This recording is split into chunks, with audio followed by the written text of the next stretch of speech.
Happy mother's day my dear brothers and sisters. எல்லாருக்கும் happy mother's day, அந்நியர் தின நல்வாழ்த்துக்கள். ஓகே, ஒரு சின்ன பதிவு தான் my dear brothers and sisters. இந்த நேரத்தில் வந்து என்ன சொல்லணும்னு தோணுது, அதனால் ஓப்பனாக ஃப்ராங்காகவே நான் சொல்லிடுறேன். ஒரு அம்மாவுக்கு எத்தனை குழந்தைகள் பிறந்தாலுமே அந்த ஒரு 5 குழந்தைங்க பிறந்தாலுமே அந்த அம்மாவுக்கு அந்த 5 குழந்தைங்களுமே ஸ்பெஷலாக தான் இருப்பாங்க. ஓகேவா?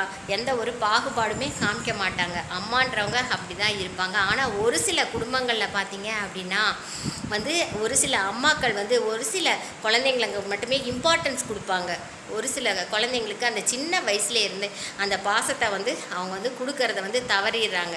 ஆனால் அந்த குழந்தைங்களுக்கு பெருசானாலும் சரி அதே மைண்டு தான் அவங்களுக்கு வந்துட்டு, அவங்க எத்தனை வயசானாலும் சரி அந்த மைண்டு மட்டும்தான், அந்த தாட்ஸ் மட்டும்தான் இருக்கும். அந்த குழந்தைங்க வந்து அந்த அம்மா மேலே லவ் கொடுக்கும். ஆனால் அந்த அம்மான்றவங்க அந்த குழந்தைங்களுக்கு மேலே கடைசி வரைக்கும் அவங்க காட்டுற பாசம் எல்லாமே போலியாக தாங்க இருக்கும். Thank you my dear brothers and sisters. Be strong, be happy, be smile always. Love you to all.